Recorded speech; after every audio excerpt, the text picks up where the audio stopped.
USA, USA, USA.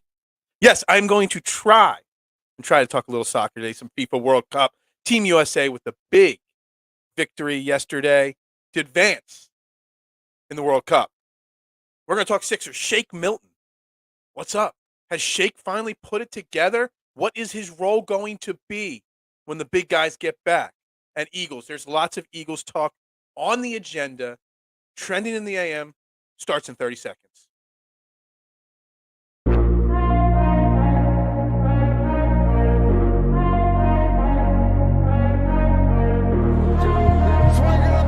Holding gets around in front.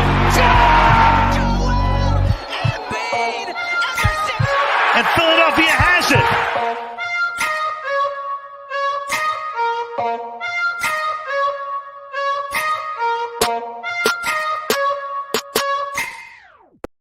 And a very good morning, everybody. Welcome to Trending in the AM right here on DSM Media. Live, Facebook, Twitter, Twitch, YouTube. You know the drill. Hit that like button, that share button, that retweet button, and follow button. But, of course, as always, most importantly, head over to the DSM Media YouTube page. Hit the like button, the subscribe button. Drop your comments there. Even if you're watching this show on replay, I promise you, I go back and I check out every comment. I check it out throughout the day. I make sure that I respond to everybody. So make sure you do that. I greatly appreciate it as I continue to try to regather some momentum that I lost while I was away on vacation for a few days. That algorithm really took a hit there, I guess.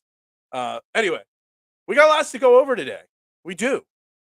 Jam-packed show. This is an hour morning show, so get your comments in. But we've got FIFA World Cup. I'm going to spend some time at the end of the show. I'm going to try to cover the FIFA World Cup. There's no doubt that yesterday's big Team USA win over Iran was a big deal. It really was a big deal. And, you know, some different things. I'm not going to try to break down the X's and O's of it. Obviously, that's not something I am qualified to do. But I do want to talk it a little bit and the excitement and some tweets I saw and some different things. So we'll get into that. Christian Pulisic, I don't know. And his big goal and laying it all on the line for his country. We're going to get into that. Since I've been back, yesterday was my first show back, I did not get into Sixers talk. So I do want to dive into some Sixers. Sixers are on the road. They start a 3-game series or 3-game road trip tonight in Cleveland. So I want to spend some time there. And the guy that's kind of jumped up out of the woodwork lately with all the injuries, Shake Milton. I want to dive a little bit into Shake Milton and what his role can be and is going forward. So we're going to get into that a little bit this morning. And, of course, the Eagles. That is where we're going to start because the Eagles, yeah, I mean, they're 10-1. They have to stay the top story in this town. They are going to stay the top story. And lots of different things, little tidbits, little tweets, news, things like that came out yesterday. Some even while the show was going on. So I didn't really get to, bring them up. So we're going to get started right there with the Sixers, with the Eagles talk right there. Make sure you do me a follow. Shoot me a follow on Twitter as well, Beard and Knowledge. Okay, so Eagles. So the first thing that came out yesterday, Chauncey Gardner Johnson. Finally found out what was wrong with him. I guess I've never even heard of this happening before. I'm sure it has. But he had a lacerated kidney from that big hit he delivered on Sunday night. A lacerated kidney. It sounds so god-awful. It really, really does. But actually, it's not as overly serious as it seems, I guess. It's a couple weeks probably to heal. Basically, one of his ribs broke and probably lacerated. I don't know. I don't even think he's going to go onto IR. They're saying it could heal within 2 to 3 weeks on its own. That's good. That's good news. Everybody's freaking out because of the term lacerated kidney. But as I went through everything and read everything, it didn't seem like as big of a deal that we should be worried as the term. You hear about an organ, a major organ being lacerated, and instantly you freak out and you worry. You worry about the guy's safety. You could tell when he made that hit. I forget who he hit going over the middle there. He didn't even make like a massive body contact. You could just tell the way his body shifted on that hit that something was wrong there. And it is what it is.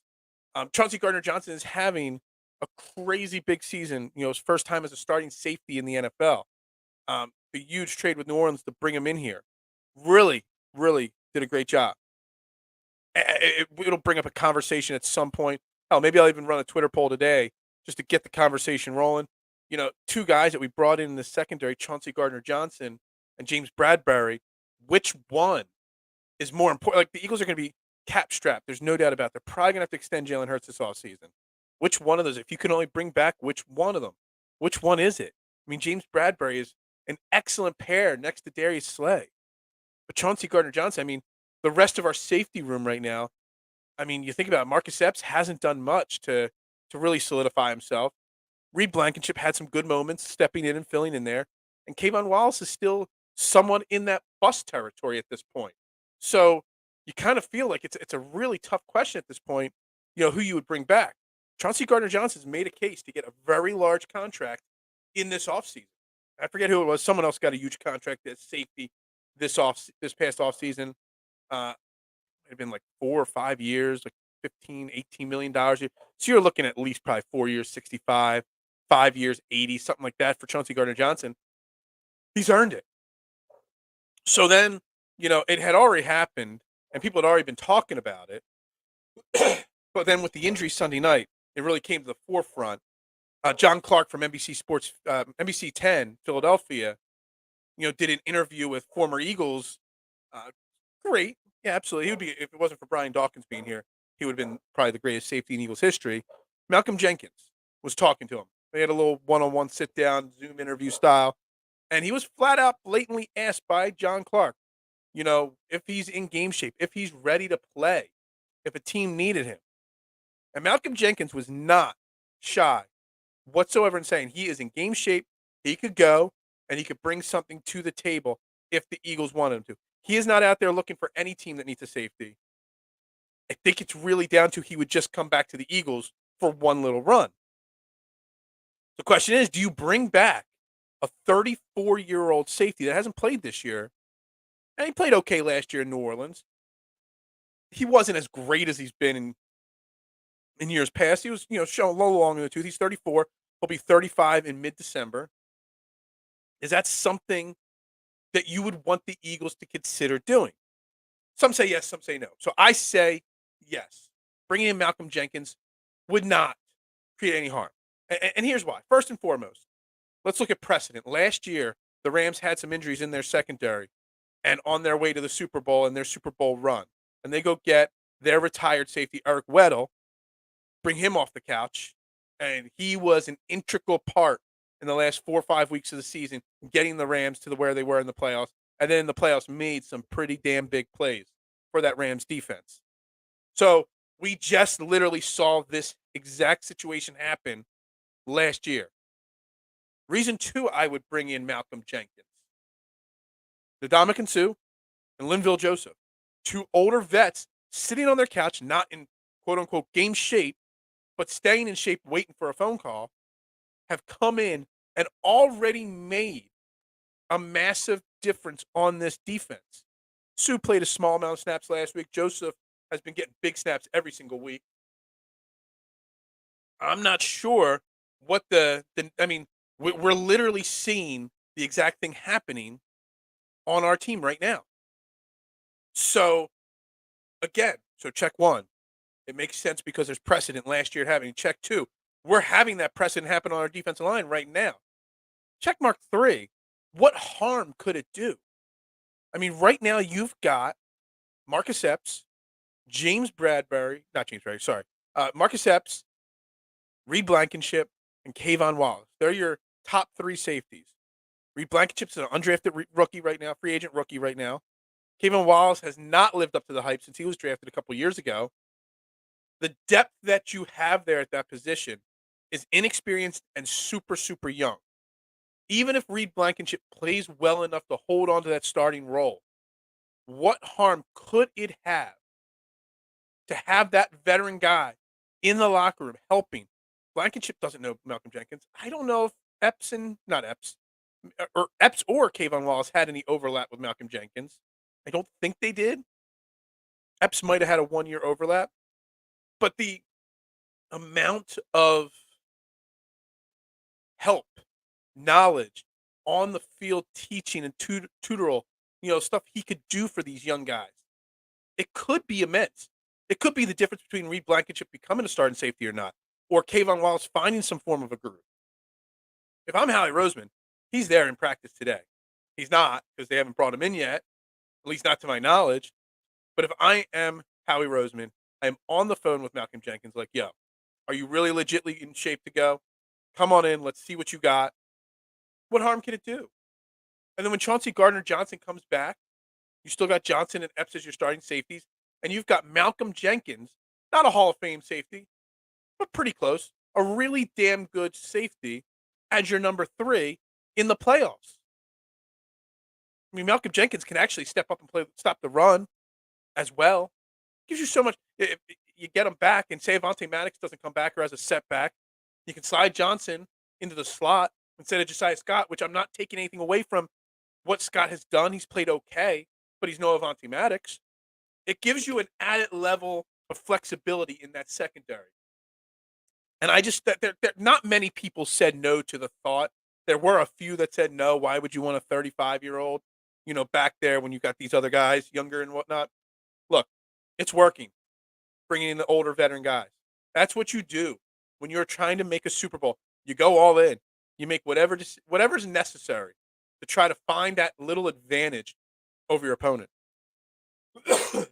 And right now, Malcolm Jenkins, I don't know who else is out there as a safety right now that's on their couches just waiting for a phone call. But if there's anybody out there, would any of them bring the physical impact that Malcolm Jenkins would? The respect level that he would command instantly in the locker room? Hell, there's still a bunch of guys on this defense. Fletcher Cox, Brandon Graham, maybe Darius Slade that already have been teammates with him. So he would integrate like instantly into that locker room. And I think at this point in his career, he wouldn't demand like, well, Chauncey Gardner Johnson came back. Well, I still want to start or I'm going to be a truck. No, Malcolm Jenkins is a team leader type guy. He's going to come in, try to get an extra Super Bowl ring and try to help lead this team and develop this team. It's a lose or win-win situation. There's no lose aspect of bringing in Malcolm Jenkins. I got to stay 1 second. Pardon.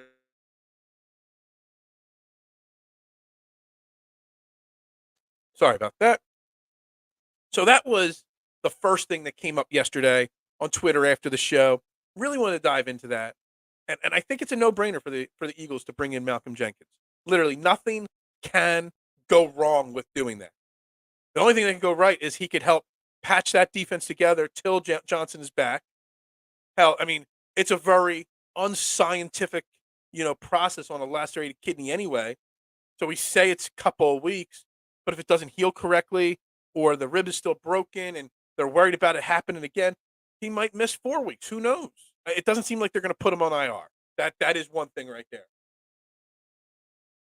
So you might have to maneuver. They did cut 2 practice squatters yesterday. That might be a reason why. Maybe they bring Malcolm Jenkins onto the practice squad and use him as someone to elevate from the practice squad a couple weeks in a row. I don't know. But I think it's a win-win thing, something that there's no doubt in my mind they should do. All right. Next thing that I want to bring up, okay, and that is my man, Elliot Shore Parks. He made a tweet yesterday about the Eagles. And look, I know a lot of people out there, they like to bash ESP. They don't like him. They think he's one of those, hot take guys, whatever. I have no problem with ESP. I really don't. Do I like and agree with every one of his comments and thoughts and theories? No. Hence the one I'm bringing up today. But I also think he does a damn good job for trying to say somewhat. Every major media network, local or national, they got to do some form of clickbait. They do. But his clickbait stuff, I mean, he's really not out of control with it. So his tweet yesterday, and this one really got me because I've been kind of talking about where I'm going to go with this for like a week and a half now.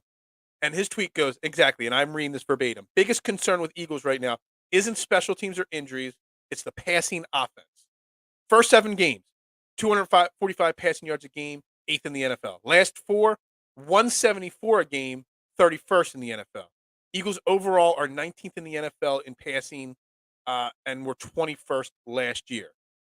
So let's break that down. There's 2 folds to that. First and foremost, the first part of it, the biggest concern right now is not special teams or injuries. There is no other major concern on this team other than, well, run defense is probably number 3, maybe number 2. Special teams is top 3 in concerns right now, no doubt about it. They're Clay, their special teams coordinator, made some comments yesterday. I didn't get to rewatch them to dive in, but I don't think he seems too concerned about it. Well, I'm concerned about special teams right now. Your kick and punt return coverage, atrocious. Your punt returner is going to get killed at some point or cause a big fumble at the wrong moment. And your punter, he's not that great. He's okay at best. With our offense, we don't need our putter too much. But with our defense, we need some return. We do need those return guys to do a better job. Injuries are a problem. We've seen it now. We've gone 3-1 the last 4 weeks. But even though we've had all these injuries, Dallas Goedert, it's a huge loss. Avonte Maddox, huge loss. Jordan Davis might be back this week. It's been a huge loss. And we assume these guys are going to come back and be 110% right when they come back from an injury.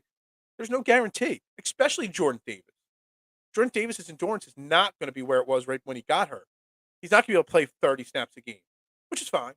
You got such depth now with Joseph and Sue. So to say that the passing offense is the biggest concern over those two things, or the run defense that we can't stop anything, can't stop a nosebleed like that joke goes, that's disappointing. And he throws these stats out there. They're 245 a game versus 174 a game. Well, they're 174 passing yards a game, ESP, because we're running the ball effectively. Miles Sanders is having probably, in a contract year, his best year in the NFL. His best year. And we're going to say the passing game is a problem at this point. The passing game was fine. The passing game is fine. You're also missing your top 5, top 3. I see some people saying top 1 tight end in the NFL. You think your passing offense isn't going to struggle when you lose Dallas Goedert? I just don't understand the thought process behind his tweet there. Now, he was trying to generate some conversation, probably. But say the run defense is a problem. Say special teams is a bigger problem than run defense. Say the injuries are a bigger problem than run defense. But say your passing offense isn't on par. Look, I've said it a bunch of times lately. The Eagles are kind of realizing that there's a trend in the NFL that teams cannot stop the run. The Eagles are a great run blocking team and a great run offense. You can pound the rock and win the football game by running the football. There's a lot of things that happen by being an effective running team. And it's a trend in the NFL. I talked about the video that Orlowski and Clark and Spears and Coombs did on NFL Live a few weeks ago. That, teams have geared. There's no behemoths in the line. A lot of running lanes up the middle because there's no big, girthy, tight defensive tackles anymore. And these teams don't realize that they can run the ball effectively. We see how the Eagles' run defense seems atrocious to us, but it's not even outside the top. It's in the top 20 because what we see our defense giving up is only average at this point because teams are realizing you can run the football, and the Eagles doing it the last 4 weeks effectively is just showing that they're realizing it doesn't matter how we win as long as we win. Jalen Hurts has proven that he can throw the ball.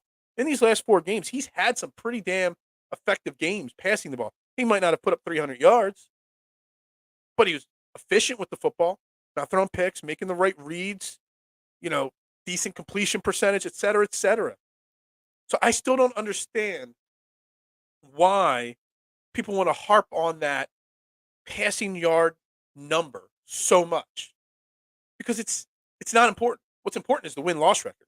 And these last 4 games that he's talked about, they're 3-1. And the one game they lost against Washington, they didn't pass or run the ball effectively. Washington had a great game plan. It was a trap game. I still say we're better than Washington. There's no doubt about it in my mind. But what I don't understand is, we're 3-1. Are we really going to harp on the passing offense over 3-1 stretch because the numbers aren't sexy? We're not putting up 350 passing yards.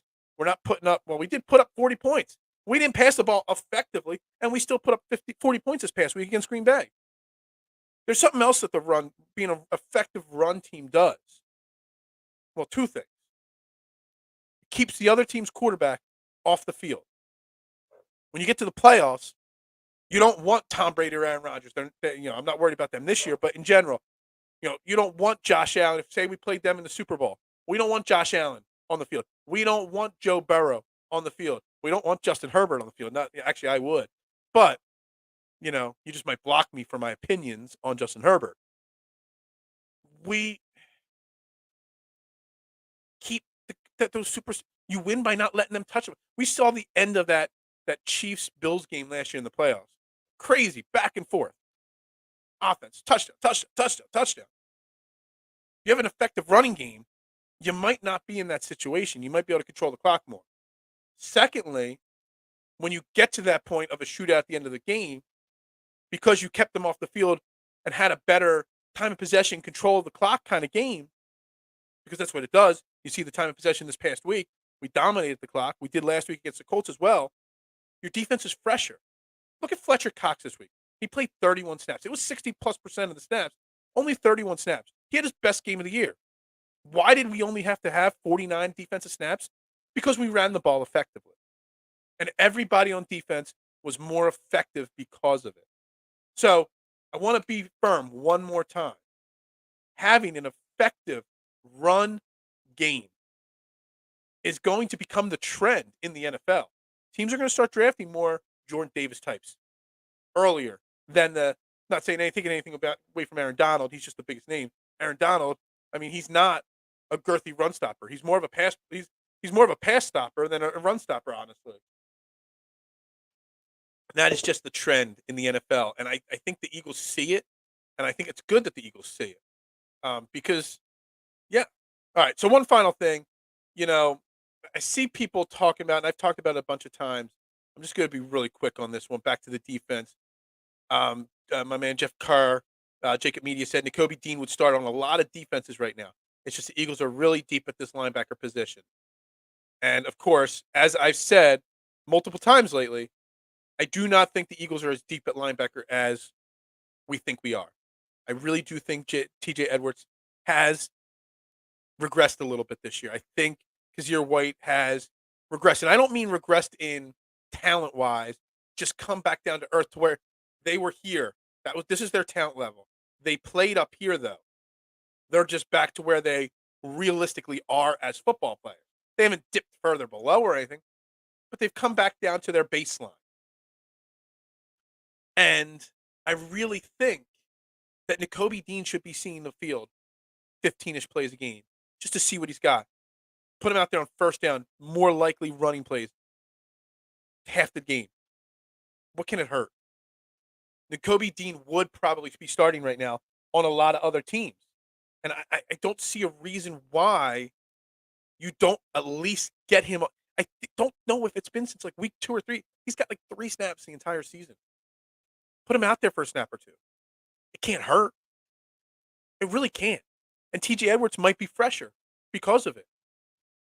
You're really weak at safety. And we run so many dime and nickel sets right now.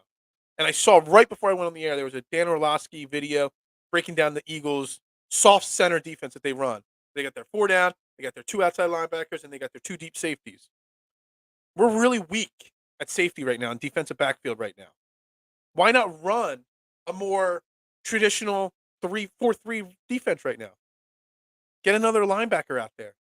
It gives you an opportunity at least to try to see what's going on. You're already dropping all your linemen down into coverage anyway. I don't know. There's got to be something there to be done. You got to get Nakobe Dean on the field, even just for a few plays. See what the kid's got. You might be surprised, and you might realize that he's better than TJ Edwards. He's better than Kazir White. Let me tell you something. I brought up one of the first things I said there when we were talking Chauncey Gardner Johnson. Johnson and Bradbury are free agents. So is Edwards and Kazir White. Kazir, if I can only keep 2, it's both guys in the secondary, not those linebackers, at least at this point. Just a thought.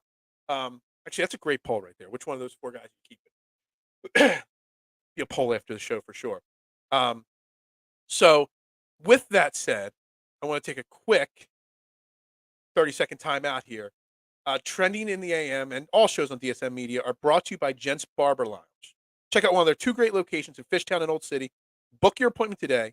Gents owns the craft and it shows, rated the #1 barbershop in Yelp in the Philadelphia area. Multiple award-winning barbers and able to handle any style cut, adult or kid. Do me a favor here. Check out some of their great work.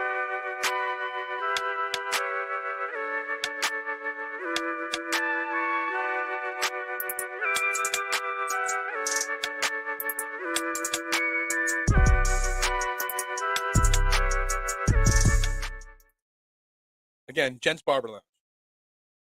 Reset time.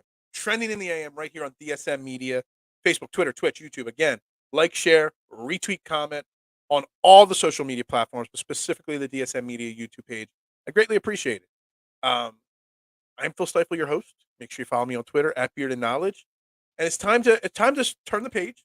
I spent all day yesterday talking Eagles and the first 25 minutes today talking Eagles. So that's a lot. We went over an hour yesterday. So I've done an hour and 30 minutes in the first show and a half that I've been back on Eagles Talk. Well, the Sixers are starting to turn a corner. 3 wins in a row, 4 of their last 5, whatever it is. So we got to get into Sixers talk. And hang tight. I know you're all on the edge of your seat waiting for my U.S. World Cup, FIFA World Cup discussion. It'll come.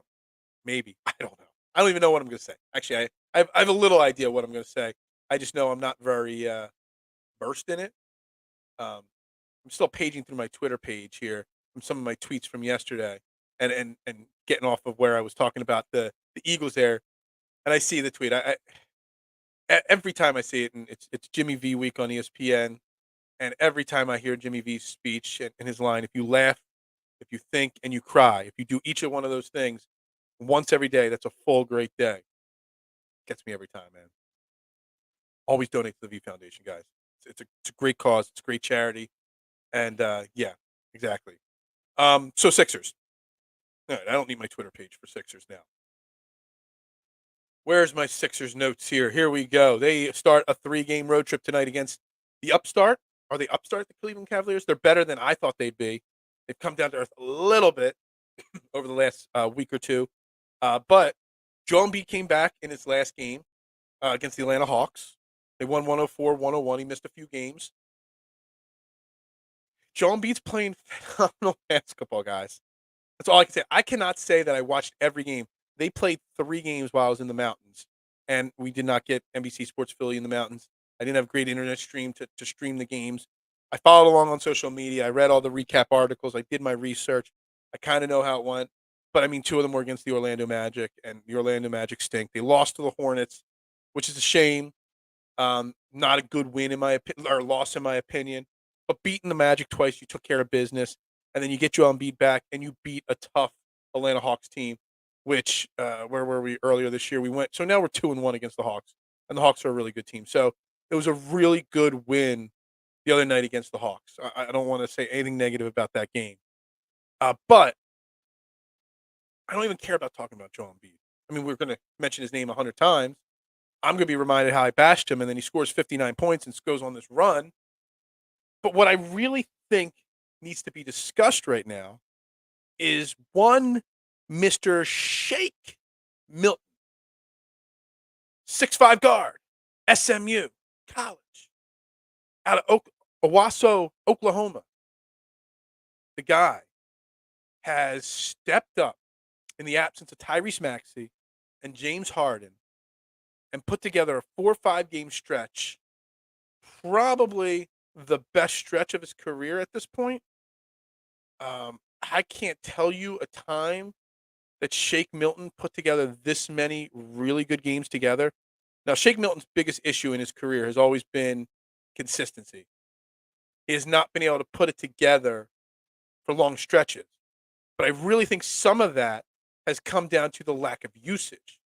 So now he's been playing 30-plus minutes now for 1, 2, 3, 4, 5, 6, 7 games. In those 7 games, he's put up 15, 27, 16, 22, 24, 29, 21. He had a near triple-double Friday night in Orlando, a near triple-double Wednesday night in Charlotte. He's had 6 assists, 5, 9, 10, 7, 7. He's rebounding the ball. He's getting he's got 4 steals in the last 4 games. Even got a blocked shot. You know, 2 of the games he had some high turnover numbers. The last 2 games he had a combined 1 turnover. So the question is this stretch that Shake Milton is currently on a blip on the radar, or is this something that the team can build on? I mean, he's 26 years old. He's no spring chicken. But he's only in his 5th year in the NBA. Some players take a little longer to develop. Also, some players just need consistent playing time and some confidence from their coaches to, really get into the groove. And, James Harden, they're talking he's not playing tonight in Cleveland. But this 3-game stretch, they do expect him to play at some point in this 3-game stretch. He should be back, if not the next game 3 of this road trip. I had the schedule up, but then I went to Shake Milton's game log, so I don't have it anymore, of course. I really need more screens. I've got 2 in here. Maybe I need like 3 or 4 screens in this office. Let's see, what's this road trip look like here? It's Cleveland tonight, followed by Memphis and Houston. So maybe he's back for Memphis Friday. If not, Monday in Houston. I mean, he's going to be back really soon. So what is going to happen with Shake Milton when James Harden comes back? And then it's not going to be long after this. How am I not live on Facebook anymore? Damn, there. What the hell happened there? Huh. My computer sees things. We're having trouble streaming to Facebook. Yeah. Anyway, if you're watching on Facebook, sorry, don't know what happened there. We're not on Facebook anymore. So the question is, what is his role going to be when James Harden is back? And honestly, I'm not sure. I think his role should be that he's earned the right to get consistent minutes. I think when James Harden comes back and before Tyrese Maxey comes back, I think Shake Milton should stay in the starting lineup. I know DeAnthony Melton brings that defensive thing to side of the game, but I would like to see what Shake Milton has done. The game that really has impressed me of his run now is the last game against Atlanta, because Joel Embiid comes back and he continues to carry that effective momentum. He's building this confidence. Now, the Sixers severely lack a guy that could ball handle off the bench. And Shake Milton's not the greatest point guard in the world. He's probably more of a shooting guard. He's probably more of an off-ball guy. I get that. But he could do a serviceable job. I'd like to see what the Shake Milton, James Harden backcourt looks like. And if he could continue when James Harden comes back being effective. He's not going to play 30 or 5 minutes once James Harden comes back. But can he still be effective? And I think he can be. Then the question becomes, what happens when Tyrese Maxey comes back?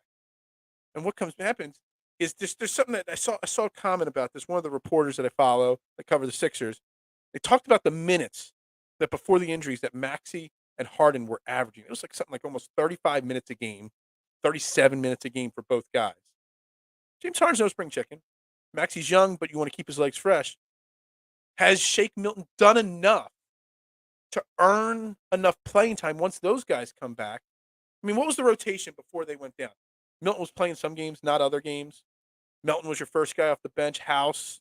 You had Melton, you had House, occasionally Tybal, Paul Reed or Montrezl Harrell, George Niang. You had Maxey or Harden on the floor at all times. Now with Shake Milton emerging a little bit now, maybe you could cut some of Harden's minutes down. I mean, you want Harden on the floor as much as possible, obviously. But as we've seen, this is the regular season. It's not meaningless per se, but it is to an extent. Being the 4th seed is good enough. Just getting to the playoffs healthy is good enough. Having fresh legs in the playoffs is important. You know, Harden's coming back from an injury. You don't need to play him 35, 38 minutes a game. You keep him rested. You play him 31 minutes a game, and Shake Milton occasionally get minutes. Shake Milton should get, once those guys come back, you've got Paul Reed or Montrezl Harrell will always play about 10 minutes a game. Backup guy will get, the backup center will always get about 10, 12, 14 minutes game in Joel Embiid's, reserve. But outside of that, the other guy is George Niang. He's having a great run again. Now that everybody's out, he's being effective. He's being a crucial point. But again, we don't want to burn him out. Anthony Melton, obviously, and Shake Milton are your backup guards at this point. Furkan Korkmaz, he can go back to riding the bench, whatever. Daniel House, he's okay. Come in and spell Tucker. Come in and spell Tobias Harris. PJ Tucker. I know there's two sides of it with PJ Tucker. The guy hasn't scored a point in like 600 straight games. But yet, the defensive ratings of this team, every top pairing is with PJ Tucker. So I either you hate Tucker because he can't score, or you love him because the defense is effective when he's on the floor and he does the extra stuff, to make it make them good. Look, PJ Tucker, I get what he brings to the table, but I said in the beginning of the season, we were playing him 30-some minutes a game. He was never going to be an effective player. I talked about not even starting him, bringing him off the bench. Something will have to give up. He'll have to give up some of his minutes when everybody's back and healthy. Got to give the guys that need rest. Doc needs to manage the roster the right way. Yeah, I mean, it's no secret, Casey, about my opinions on Doc Rivers. I think Doc Rivers is the number one thing that holds this team back and has for a year or so now. So Shake Milton has earned regular rotation minutes. And that, like I said, that's the key with Shake Milton. Maybe the problem with Shake Milton all along is no one gave him the confidence to be regular rotational guy. Let's backtrack for a second. Something we talked about with the Phillies. We'll use Bryson Stott as an example. Bryson Stott struggled early this year under Joe Girardi because sometimes he was in a game, sometimes he wasn't. He struck out 3 times in a game. He didn't know if he was going to see the field for 2 more games. When Philly Rob took over, he went to Bryson Stott. You are in the starting lineup every day. And guess what? Bryson Stott started to improve and get better because he knew he was going to get consistent minutes or consistent innings, consistent playing time. He knew his job wasn't in jeopardy if he had one bad game. The problem with Shake Milton has been probably that. With a lot of guys, well, we can all joke about Furkan Korkmaz all we want, but Furkan Korkmaz, where's his consistency been in his career? There hasn't been any. So these guys don't know when they're going to play, when they're going to get minutes. If they have a shooting night, George Niang could go 0 for 30, and George Niang is going to be pumped back out there the next night for 30 minutes. But these backup guys, we don't know if they're any good or not because they've never been given consistency. And I'm not saying I want Furkan Korkmaz out there 30 minutes a game. I don't. But someone like Shake Milton could help solidify the bench rotation of the guards if you just tell them, look, when the guys come back, yeah, obviously they're going to get the starting minutes. But we're going to cut their minutes back. You are going to play now every night. You are going to be one of the first 2 or 3 guys off the bench every night. You are going to be one of my main backup guards every night. You're going to get 15, 20 minutes every night. And if you have a bad game, it is not going to stop you from getting those minutes. You're not going to have one bad game and then all of a sudden be riding the bench. It's that's what's got to happen. Yeah, it's about sculpting for the playoffs. Yeah, and you know what? Come playoff time, yeah, maybe Shake Milton doesn't play that much because Harden's rested and Maxey's rested, and they're your go-to guys. Why can't I block this? Got some spam coming in on Twitch here. Can't even block it. I just think what they do when Harden comes back will tell a lot. But when Harden and Maxey come back, they need to define these bench roles a little bit better. Look, I know there's a lot of rumors and trade rumors, and everybody knows I hate the NBA trade machine more than anything. I do. I can't stand the NBA trade machine. But there's so many floating around. Trade this guy. Trade that guy. Do this. Do that. There's very few trades out there that actually can improve this team. Very few. Unless you make a drastic, bold move, there's little that this team can do. Because they don't have many major assets. They don't really have many tradable pieces. This team is basically what it is. It's up to Doc to find the right rotation. It's to figure out what is necessary to get the most out of this team. Like he said, sculpting the team, the lineup, and the minutes. And I think there's enough talent here that if Doc got his head out of his ass a little bit, could figure it out. Problem is, Doc's a stubborn SOB. He's going to keep throwing George Niang out there 30 minutes, and then come playoff times in round 2, and we need somebody to come off the bench and knock down some threes. George Niang's going to have no legs left, just like last year. Literally, like I predicted everything that went wrong in the playoffs last year all season long. I wasn't doing a morning show every day all season long. But by the time this show started, I was saying it morning in and morning out. So many things that went wrong at the end of the season. I said it from the beginning. And I'm saying it again. You're going to burn out these guys. Not just George Niang, Maxey Harden. When these guys come back from injury, it's similar to what I'm saying about Nakobe Dean with the Eagles. When Nakobe Dean comes back, you're not going to be able to run him out there for 30 snaps, especially with an ankle. And Harden's a foot injury. Maxey was a leg or foot injury as well. These guys aren't, when you have that kind of injury, you're not doing cardio. Maybe you're swimming in a pool or doing something to keep some cardio up.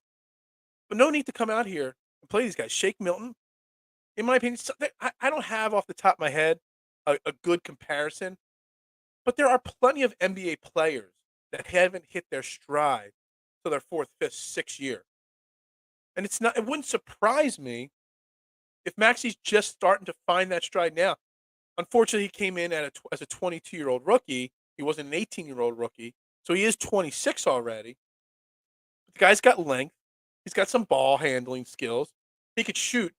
I don't know if anybody's aware, and I know some of these numbers are skewed because he's had such a great stretch the last 7 or 8 games. But he's only played 17 games this year. He's only started 6.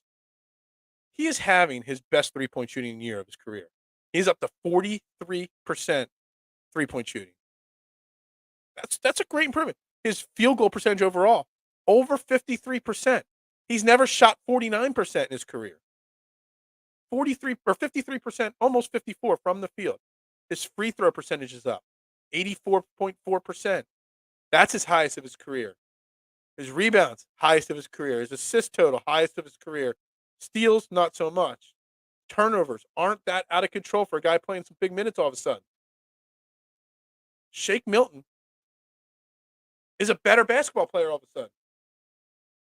So let's make sure Doc Rivers does what's necessary and gives him those consistent minutes when these guys come back. Again, I'm not asking for him to start. I'm not asking him to play 25, 30 minutes. But give the kid 20 minutes. You can't even call him a kid at this point. 5 years in the league, 26 years old. That's an adult at this point. That's a veteran almost at this point. But give him some consistent minutes. The rotation, in my opinion, at this point, once everybody is healthy, which is still a few weeks away from Maxey, maybe 2 weeks from Maxey, but by the end of this week, beginning next week, Harden will be back. The rotation should be, in my opinion, Harden, Maxey, Embiid, Harris, and not PJ Tucker, but Matisse Thybulle starting. You get that defense on there. Yeah, that would be, you're getting equal offense from both guys. You just go with Matisse at this point, in my opinion, in the starting rotation. Then coming off the bench would be PJ Tucker for Matisse. They'd be splitting it. They'd be getting 20 minutes each probably, and then 18 to 20 minutes from each of them off. There. I would have Melton and Milton depending on the minutes and the flow of the game. Who would come off the bench first? That depends, but they would be your 2 main guards off the bench. B-Ball Paul is over Montrezl Harrell, in my opinion, but it's close. Depends on matchups. And Daniel House would be my 10th guy. I know Doc Rivers loves him. Doc Rivers plays him a lot more than he should. But to me, he's the 10th guy on the bench. That would be my rotation. With Korkmaz as your 11th guy. I didn't even mention George. George Niang would be my 10th guy. House would be my, am I doing my math? Shake, Melton, PJ Tucker, your backup center, George Niang, and then House would be my 11th guy. So you could run a 10-man rotation right now, manage everybody's minutes, and not even have to put PJ Tucker on the court. What's going on? Yeah, I don't know what's going on with Facebook. Things keep popping up on why I'm not on Facebook right now. I don't know. Whatever. Yeah, Facebook, whatever. Anyway, that's why you should be watching on YouTube, no matter what. Twitter, YouTube. You never have problems with YouTube. Only Facebook, Twitter, and Twitch. Who cares? I don't even know. The only thing we get from Twitch is spam accounts. Whatever. So the rotation. I want to talk about Shake, but everything that I keep saying makes me in my mind think about Doc Rivers and whether I have the confidence in Doc Rivers to do the job. And let's be honest, guys. I'm going to be 100% honest with you. Unless something drastic happens, we go lose 10, 12 games in a row, 14 to 15, or lose 18 to 20 games. Doc Rivers is the Philadelphia 76ers coach for the rest of the season. There's no doubt in my mind that he will be here all year. He's going to get to see it through the end. And then if we get bounced early from the playoffs, he will be gone then. I don't like it. I don't want it. But that's the way it's going to be.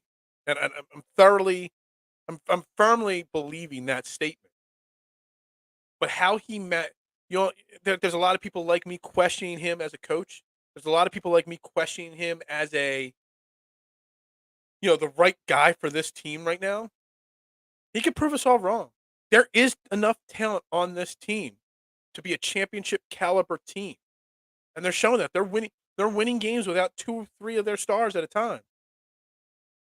It's up to him to find the right balance once we get everybody together. Because once everybody's together, as constructed, if he uses the pieces the right way, the right balance of minutes, the right rotations, it's an unstoppable team. Joel Embiid seems motivated again. Seems to be back on his MVP caliber play. Yes, I want to see it all year long. Yes, I want to see it when it matters in the playoffs. But Doc Rivers could get Joel Embiid ready for the playoffs by managing even his minutes a little bit. You got 2 guys on your bench in Harrell and B-Ball Paul. All right, so you want to play Joel Embiid 38 minutes a game and give your backup center 10 minutes? What difference is 36 minutes a game, 35 minutes a game for Joel Embiid really going to do? Is it really going to make that much different in the end result in the game? Probably not. And what the end result, 3 minutes a game for a 7'2", 285-pound center, the end result is going to be a healthier, fresher Joel Embiid. Literally. It's really going to come down to Doc whether this team gets over the hump. It's not going to be Daryl Morey making a trade at the deadline. I mean, it might be Daryl Morey what he built before the season started, but it's going to come down to whether Doc Rivers can put these pieces together. It is. So, with that said, we got to move on to the next topic here. But they do play, like I said, Cleveland tonight, Memphis tomorrow or Friday, and then Houston. 3-game road trip. Again, tough 3-game road trip for the Sixers here. I want to just check where in the standings but all these teams are. I know Cleveland's good. All right, Cleveland's 13-8. We're 12-9. We are a game back. We're in the 5th spot right now. We win tonight. We're back up in the home court top half of the playoffs. We've made up some really good ground over the last 10 games. So that's a positive right there. Then we got Memphis, who's still a really great team. They got a similar record to us, actually. They've played one less game, so they're 12-8. Obviously, Memphis, great team. It'd be great to have him back for James Harden back for them. John Morant, one of my favorite players in the NBA. And then you got Houston. Are they the worst team in the NBA? They've got tied for the least amount of wins, but they haven't played enough games to have the most losses yet, like Detroit. That should be a win. So, what would be an effective 3-game road trip, in my opinion?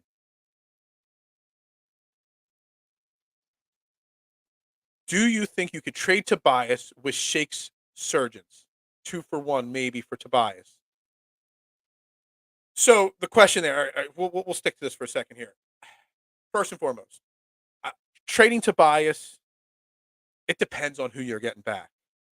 Because he is your starting power forward at this point. He's your starting forward at this point. He gives you 15 points, sometimes 20. He can score 25 when guys are out. Who's going to give you his point production? Who is going to start? You better be getting back a starter for Tobias if you're going to be trading Tobias. If you can get a 4 that can knock down a 3, yeah. See, and that's what I was getting at here. If you can get a 3 and D guy, hell, I saw somebody tweet it out and I laughed at it, And now your question there, Casey, brings it up. Robert Covington might be available. He's kind of fallen out of favor. He's not really. He's getting DMP coaches' decisions. I'm not saying he's the guy I would trade Tobias Harris for, but what he was like here in Philly, when he was still here in Philly, that kind of a player, a guy that could take 5 3-point shots, play killer defense, keep the floor clear for Harden, Maxey, and Embiid to go down low, somebody that Embiid could kick out to. We're not talking enough about how great Embiid has become as a passer before our eyes this season. It's great before the double team comes. He's getting that ball out to the open guy. Yeah, I mean, it's got to be a guy, though, that could start. A guy, because let's be honest, Tobias does play 30-plus minutes a game. You need a guy that could start and play 30-plus minutes a game. Because when playoff times come, rotations shrink. You're not going to run an 11 – well, Doc Rivers runs an 11-man rotation in the playoffs, but most normal coaches don't.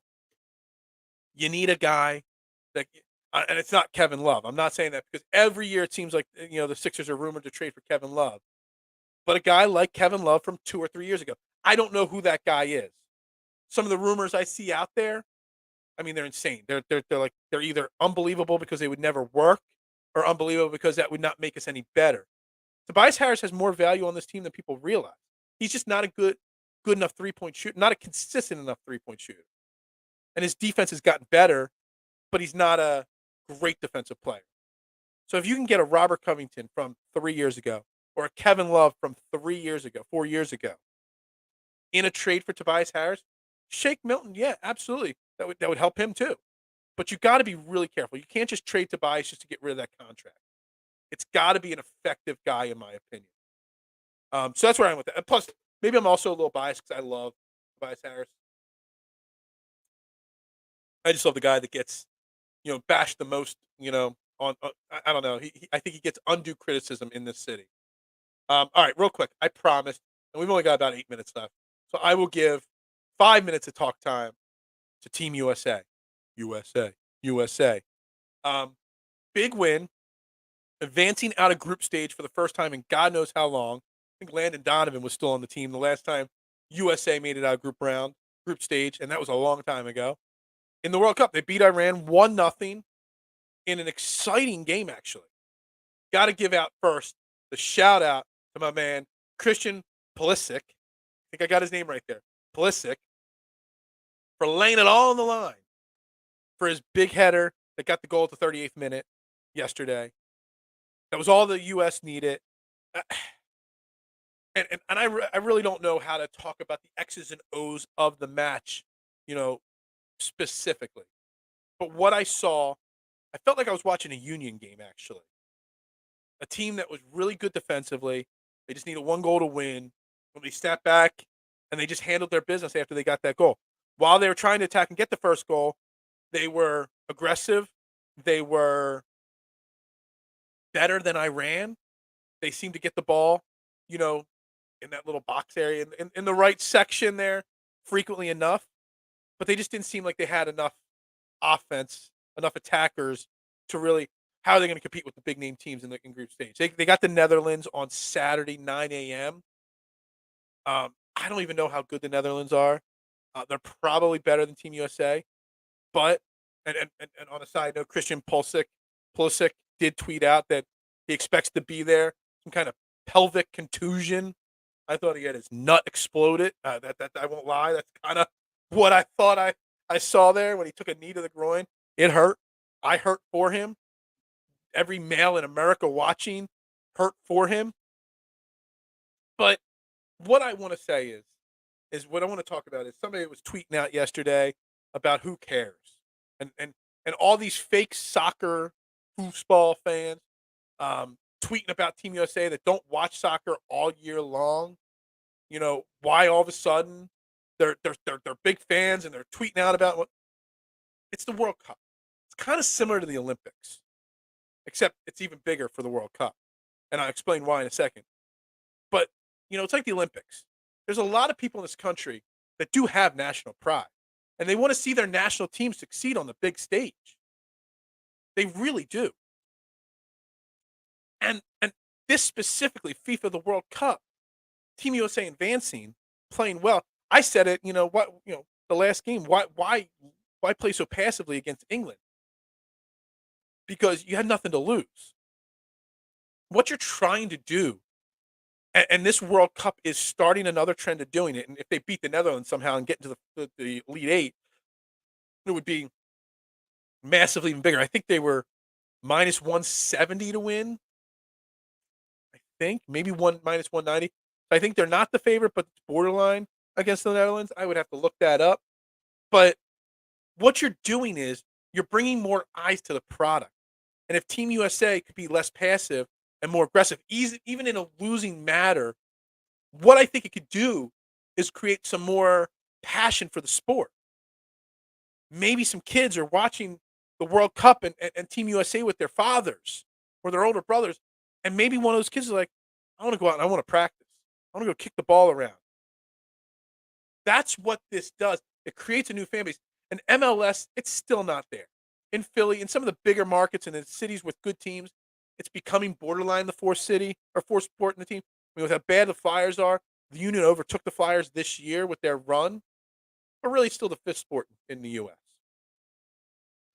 But there is an opportunity to steal some fans. Less kids are signing up for football. No kids play baseball anymore. Hockey's a tough sport to get your kid to want to play, and it's an expensive sport for parents. My brother's got a little boy, and he wants his kids to play soccer and basketball because they're the cheapest sports. But it creates a new energy. It creates new eyes. It creates more focus. And us getting excited about it, it's got that dual purpose there. A, it's because we have national pride, and B, because we want to see the sport grow in this country. I want to know. I don't follow soccer every day, day in and day out. But what I do is I do know enough about it. I have taught myself the sport. And if it was talked about more frequently, if it was more prevalent to watch on TV, MLS now going to straight streaming service, I won't watch a Union game now because of that. I got to get some passion out of it somewhere. I think Team USA is doing a great job. And look, they're not expected to go super far. They're not. I'm trying to find the game for Saturday so I could find what the Saturday games. There we go. Netherlands. Let's see what the summary is. So ESPN does not have a line on it. But I do know I'd be almost surprised if they didn't if they weren't the favorite team. I'm trying to bring up my DraftKings account real quick, but it's not doing it for me. There we go. Sportsbook. Don't even need to log into the sportsbook. I just need to see the FIFA World Cup numbers. And England, Senegal, Netherlands, USA. Netherlands are minus 110. USA is plus 350. So the minus 190 must have been the game against Iran. So they're heavy underdogs against the Netherlands. Heavy underdogs. Minus 110 to plus 350. That's pretty big. So what I want to see from Team USA on Saturday isn't a conservative, passive game. Just go all out. Just do what you got to do and try to win. 100%. All out. Try to score those extra goals.